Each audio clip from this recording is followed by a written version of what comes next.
My first introduction to the Fallout series was in 1997, with Interplay's wonderfully open and unique strategy RPG series. So when Fallout 3 first dropped from Bethesda years later, I was taken aback by a lot of the concessions that were made to transfer the experience to a fully realized 3D world. Thankfully, Fallout New Vegas was a step in the right direction to help make the world of Fallout much more compelling, and as it turns out, Fallout 4 lies somewhere in the middle of Bethesda's 3 efforts.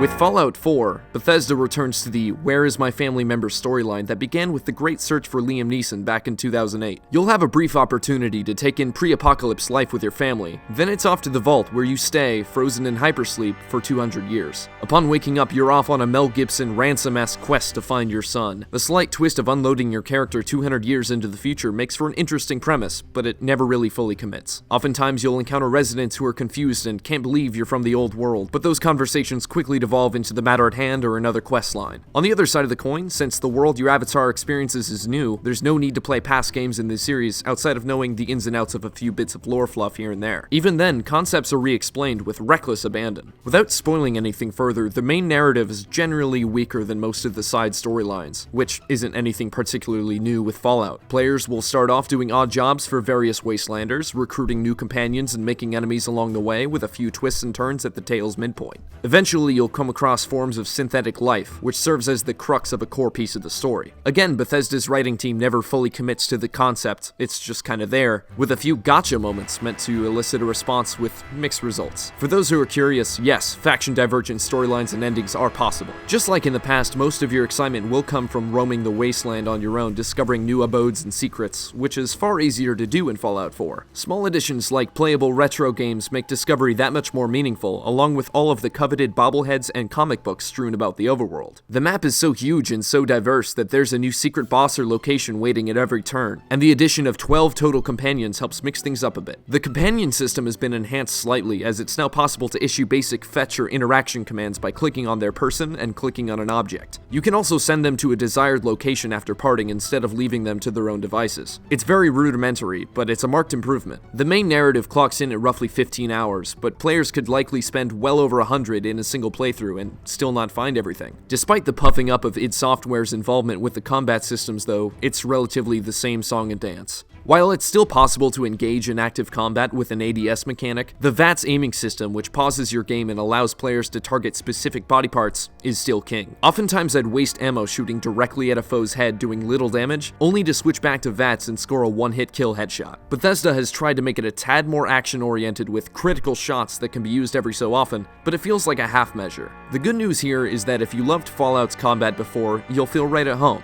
Speaking of homes, housing situations are enhanced thanks to the new home building mechanic. Now instead of finding makeshift diners to camp out at and storing knickknacks in random drawers, players can hold a button and bring up a sim-style crafting system, complete with furniture, power grids, and even practical elements like workstations. Even if you're not all that into creating things, it's still quite useful for small quality-of-life additions, like having an extra bed to recover life in and so on. Having said that, there is a caveat. Inventory management is still a pain using the Pip-Boy. To build objects, you'll need to acquire individual elements such as ceramics, which can be found in a coffee cup for instance, or glass such as a Nuka-Cola bottle. The Pip-Boy UI still displays things like an unmanageable list, so it's really tough to see what you have on hand without spending tons of time in menu screens. The same principle goes for weapons and armor. It's doable, but it's annoying. Power armor is also completely revamped, and I'm actually quite torn as to its implementation. For one, you can't just equip power armor pieces and call it a day. Now it's actually an item or a power-up of sorts that you actually have to get into, and you need to constantly fuel with a specific power source. If you're out of fuel, the suit walks slowly and it's nigh impossible to actually get anywhere. In theory, the idea of building and using your own armor sounds cool, but it's very limited. And there were very few occasions where I'd actively want to go back to a location, grab my suit, and venture out. In fact, I'd burn through fuel so quickly that I just said screw it most of the time. It actively stifles exploration. All said, probably one of the biggest changes is the new perk system. Perks are now acquired by way of a huge grid with lovable Vault Boy animations, and the possibilities allow for an endlessly unlimited amount of leveling. Players can also put points directly into special stats, which impact things like conversational ability and carrying capacity if they wish. It's such a small thing to make everything so visual, but it actively fueled my quest to acquire more experience and attain more perks, some of which drastically alter gameplay, like the power to swim openly without gaining radiation sickness. At this point, you're probably aware of Bethesda's history with shipping buggy open-world games by now. If you were hoping that somehow a generational leap would magically buck that trend, prepare to be disappointed. Nearly every classic glitch is accounted for, including occasional save data issues, repeated dialogue, frame skipping, frame rate drops, pop-in, falling through the floor, and so on. For those of you who are used to this with the past work, it's par for the course. For everyone else who doesn't put up with it, nothing has changed. I should also note that while visual issues are persistently present in the Xbox One edition reviewed here, I only ran into full-on game crashing twice during my travels. Given how glitchy it is, I can only speculate as to whether or not there will be any actual game-breaking bugs that completely halt progress, but it seems very likely. After spending roughly 40 hours with the game, I can safely place it somewhere in the middle of Fallout 3 and New Vegas in terms of quality. A lot of the franchise's signature problems have carried over directly into Fallout 4, but all of its charms have come along for the ride as well. It manages to do a whole lot right, but the story drags at times, and glitches